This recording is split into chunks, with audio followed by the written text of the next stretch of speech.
जेव्हा बाबासाहेब आंबेडकर हे matric pass होऊन कॉलेजला जायला निघाले तेव्हा त्यांच्या लक्षात असं आलं की खरा समाज सुधारक आणि देशाला स्वातंत्र्याबद्दल तळमळ असलेला एकच महापुरुष मला या भारत भूमीवर दिसलेला आहे, तो म्हणजे महात्मा ज्योतिबा फुले. कारण हा देश जो हजारो वर्ष गुलामगिरीत होता त्याचं एकमेव कारण होतं की या देशाला संविधान नव्हतं आणि संविधान नसल्यामुळं भारतावर जगातील ज्यांना वाटलं की आपण भारतावर राज्य केलं पाहिजे, कारण हे विखुरलेले लोक आहेत, यांचा एकमेकाला धक्का सुद्धा चालत नाही.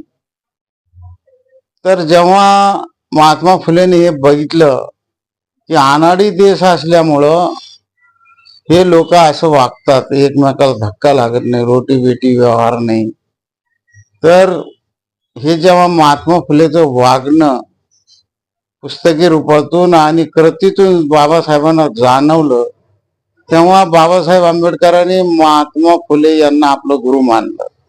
भले त्यांची भेट झाली नाही, कारण बाबासाहेबांचा जन्म महात्मा फुले गेल्याच्या नंतर 1 वर्षाच्या नंतर झाला.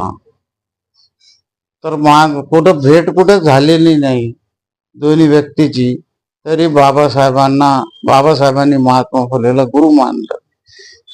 तर हे सगळ्यात महत्वाचं आहे.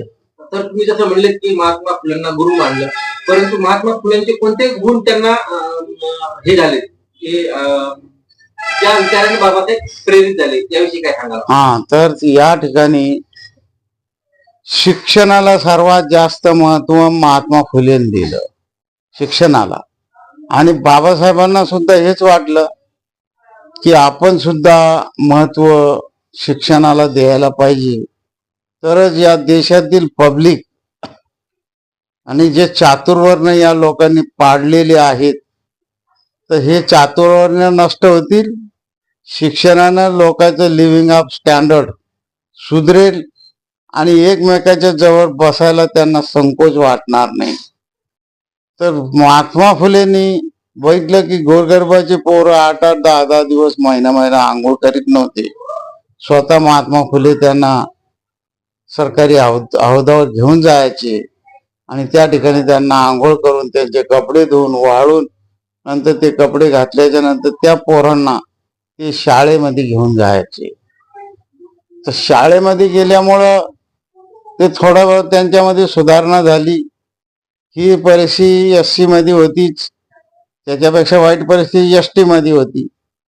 आणि OBC हा समाज सर्वात मोठा आहे, परंतु OBC समाजावर जे दडपण आहे ते इथल्या जातीवाद्यांचं दडपण आहे. आणि इथल्या जातीवादी आपल्याला काय म्हणून त्यांना भिवून हे सुद्धा आज सुद्धा हे जुन्या विचारानेच वागतात. एक शेजारी होते आमचे, त्यांना मी विचारलं महात्मा फुले ना तुम्ही बघितलं का, फोटो वगैरे पाहिला का? ते बी माळी समाजाचेच होते. तर ते म्हणाले बा ते काही आमच्या गावचे नाहीत, महात्मा फुले आमच्या गावचे नाही, त्यामुळं त्यांचा फोटो लावणं त्यांचे विचार घेणं आम्हाला काय घेणं आहे त्याचं.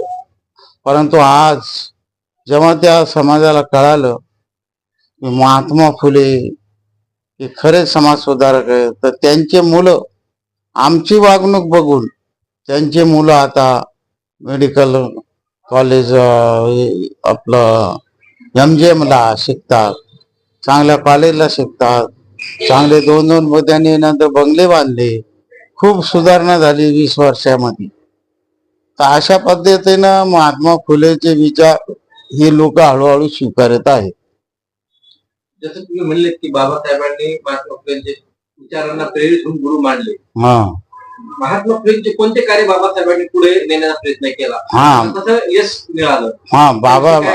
महात्मा फुलेचं जे कार्य होतं की गोरगरिबांना शिक्षण देणं आणि त्यांना सांगणं की जुन्या विचार चालीरीती परंपरा सोडा आणि फुले शाहू आंबेडकरांचे विचार, शाहू फुले तर नंतर आले, परंतु शाहू सयाजीराव गायकवाडची आणि महात्मा फुलेची भेट झालेलीच होती. आणि त्याच्यामुळं महात्मा फुलेंना सयाजीराव गायकवाड हे 3-3, 4-4 महिने बडोद्याला ठेवायचे आणि त्यांना आर्थिक मदत बी करायची सयाजीराव गायकवाड. आणि त्या आर्थिक मदतीतून पुस्तकाची छपाई सुद्धा सयाजीराव गायकवाडांनी करून दिली होती यांना. म्हणजे असे हे जे समाज सुधारक समविचारी, सयाजीराव तर राजे होते बडोद्याचे, मग त्यांना महात्मा फुलेंना आपल्या घरी 3-3 महिने का ठेवलं त्यांनी? बाबासाहेबांना त्यांनी स्कॉलरशिप का दिली? फॉरेनला शिक्षणाला का पाठवलं? याचं हेच कारण होतं. प्रत्येकाला जाणीव होती की एकमेकाला मदत केल्यावर हा समाज सुधरेल आणि हे लोक, देश सुद्धा सुशिक्षित होईल. जसं महात्मा फुलेंनी गरिबांसाठी हौद पाणवठा वीरच येत खुला केला, तर मग बाबासाहेबांनी त्यातून पुढे कसं काम सुरू केलं त्या पाणवठ्याच्या अनुषंगाने काय बोलले? बाबासाहेबांनी मग आता ते आपल्या लोकांना तर दूर नदीवर सुद्धा ते कपडे धुत असले तरी आपल्याला तिथे पाणी प्यायला सुद्धा देत नव्हते. ते बघूनच मग पुढं महाडचा सत्याग्रह बाबासाहेबांना ते केलं की महाडच्या नगरपालिकेने एक ठराव पास केला होता आणि त्याला पार्लमेंट म्हणजे आपलं हे आमदार ज्या ठिकाणी बसतात विधानसभा, त्या ठिकाणी ते ठराव पासही झाला असं की एखाद्या नगरपालिकेने जर एखाद्या सार्वजनिक कार्याला जर पाठिंबा दिला असेल तर त्याची अंमलबजावणी व्हायला पाहिजे.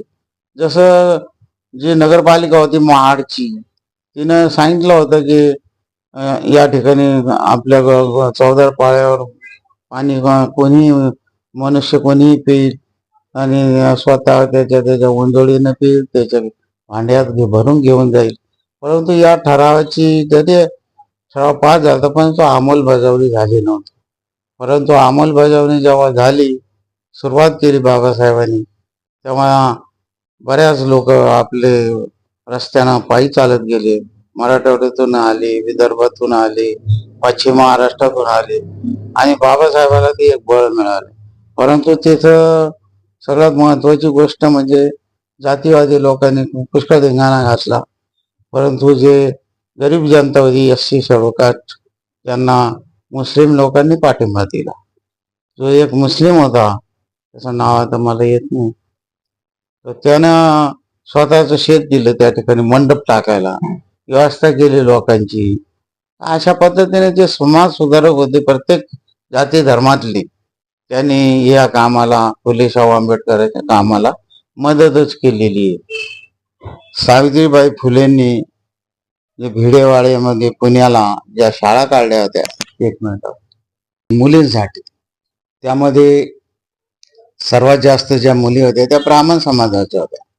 एक्का दुक्का मुलगी ओबीसीची, मातंग समाजाची, त्यामध्ये महार समाज, आताचे बुद्ध समाज, यांची 1-2 अशी मुलगी त्या शिकत होत्या. परंतु ते जातीवादी लोक सावित्रीबाईला खूप त्रास देत होते. त्यामुळे सावित्रीबाईंना 2 साड्या बरोबर न्यावं लागायचं, कारण ते शेण मारायचे, चिखल मारायची. तर ते तर सावित्रीबाईला चांगलं वाटत नव्हतं. परंतु नवऱ्याचं कार्य, आपल्या पतीचं कार्य, पती हाच परमेश्वर, या भावनेतून त्यांनी महात्मा फुलेचं कार्य हाती घेतलं होतं. आणि त्रास झाला तरी त्यांनी ते काम बंद पडू दिलं नाही. मुलींना त्यांनी प्रेरित केलं आणि मुलींनी सुद्धा चांगले शिकले. असं मुक्ता साळवे, मातंग समाजाची मुलगी, म्हणते की हे ईश्वरा, आमचा धर्म कोणता आणि आमचं धर्म पुस्तक कोणतं? कारण त्या पुस्तकाला हे जातीवादी लोक हात सुद्धा लावू देत नाहीत, बघू सुद्धा देत नव्हते. संविधानालाच आपण महत्व द्यायला पाहिजे, फुले शाहू आंबेडकरांनाच आपण मानायला पाहिजे. तरच हेच 3 महापुरुषाचे विचार बाकीचे समाज, सयाजीराव गायकवाड, शाहू महाराज, कांशीराम साहेबांनंतर चांगलं काम केलं. अण्णाभाऊ साठे म्हणतात की जग बदल घालून गाव, सांगून गेले मजभूमारा, का ऋतून बसला तू अज्ञानाच्या काळात. बाबासाहेबांनी सांगितलं अंग झटकून निघ बाहेर आणि आरूढ होई माझ्या परिवाराच्या रथावर. तेव्हा अण्णाभाऊ म्हणाले की जग बदल घालून गाव सांगून गेले मजबूर. तर आज या जे सगळ्या समाजातले जे जे व्यक्ती आहे यांनी समाजासाठी काम केलं ते काम पुढे न्यायचं काम आता आपलं सुद्धा आहे. आपण त्यांनी केलं म्हणून थांबायचं नाही, कारण आजची परिस्थिती तर SC ST OBC SC ST पेक्षा OBC भयानक झाली. ती अत्यंत वाईट परिस्थिती झाली आहे की सगळ्यांनाच भारत देश जर पुढे जायचं असेल तर सगळ्या जाती धर्माला फ्री शिक्षण पाहिजे. ब्राह्मण असो का मारवाडी असो कोणी असो. SC STच्या मुलांना तर त्यांच्यावर तर हजारो वर्षापासून अन्याय अत्याचार करतो. तर त्याच्यामुळं शिक्षण हे वाघिणीचं दूध आहे आणि जो पिन तो गुरगुरेले बाबासाहेबांनी सांगितलंच आहे आपल्याला. त्यामुळं शिक्षण आज बघितलं का शिक्षणाला बजेट फक्त 37.37% आहे. म्हणजे 1 रुपया सुद्धा शिक्षणाला बजेट नाही आज. मग शिक्षण पुढे जाईल कसं? शिक्षणाचे आपल्याला शिक्षणाशिवाय कोणत्या देशाची प्रगती होणार नाही. आज जे बघतो आपण ते फॉरेन जे देश अमेरिका असेल, इंग्लंड असेल, फ्रान्स असेल, जर्मनी हे जे देश पुढे गेले ते केवळ शिक्षणामुळेच गेले. तर त्यांच्याकडे शिक्षण सर्वांना खुलं होतं. आपल्याकडे तर महात्मा फुलेनं प्रयत्न केले, बाबासाहेबांनी जास्त अंमलबजावणी केली, त्याला थोडासा शाहू महाराजांनी आणि सयाजीराव गायकवाडने हात लावला असता. युनिव्हर्सिटीचे रिझल्ट बघायला जायचे शाहू महाराज आणि सयाजीराव गायकवाड. यामध्ये एखादा OBC SC ST मराठ्याचा कॅन्डिडेट आहे का, BA पास झालाय का, हे बघायला जायचं. कौतुक करा. आणि जेव्हा त्यांना कळायचं की अरे BR आंबेडकर हे एक मागासवर्गीय विद्यार्थी पास झाला BA, त्यांच्या घरी जाऊन मुंबईला शाहू महाराजांना सत्कार केला आणि कोल्हापूरमध्ये त्यांची मिरवणूक काढली. तर हे सुद्धा असे सुद्धा माणसं आहेत, त्यांचे बी महत्वाचे विचार आपण घ्यायला पाहिजे. यातून संदेश जाईल की आज जो धांगडधिंगा चालला जयंती निमित्त आणि जे डीजेचे लावून 10-10 लाखाचे 20-20 लाखाचे जे डीजे लावून लोक विनाकारण पैसा त्यावर खर्च करू लागले ते बंद व्हायला पाहिजे. आणि जो वर्गणीतून जो पैसा शिल्लक राहील तर प्रत्येक बुद्धविहारामध्ये एखाद्याला थोडे 4-5 हजार रुपये देऊन 1 तासाचे त्यांना तिथं शिकवायला पाहिजे. आजची परिस्थिती इतकी बेकार आहे शिक्षणाची, अत्यंत वाईट परिस्थिती भारताची आहे. जगामध्ये भारताच्या एकाही युनिव्हर्सिटीचं नाव जगाच्या युनिव्हर्सिटीच्या यादीमध्ये नाही आहे. कारण त्यांच्या मुलांनाच काही MA झाला का, PhD झाला का, त्याला 2री 3रीचं गणित येत नाही. त्यामुळं शिक्षणाची परिस्थिती सरकारनं सिरियस घ्यायला पाहिजे, परंतु सरकार सुद्धा सिरियस घेताना आपल्याला दिसत नाही.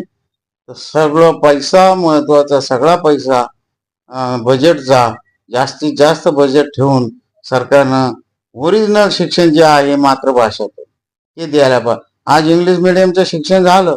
आता मी स्वतः शिकलो मराठी मीडियम मधून. 1972ला मी मॅट्रिक झालो आणि 4 वर्ष कॉलेजचं. खरं शिक्षण जे असतंय ते मॅट्रिक पर्यंतच राहते आणि पुढचे 4 वर्ष हे ॲडिशनल शिक्षण मिळते.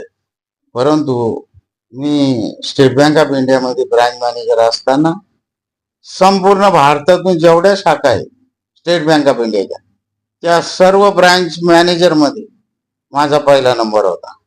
बेस्ट ॲडमिनिस्ट्रेटर आणि diamond of state bank of India.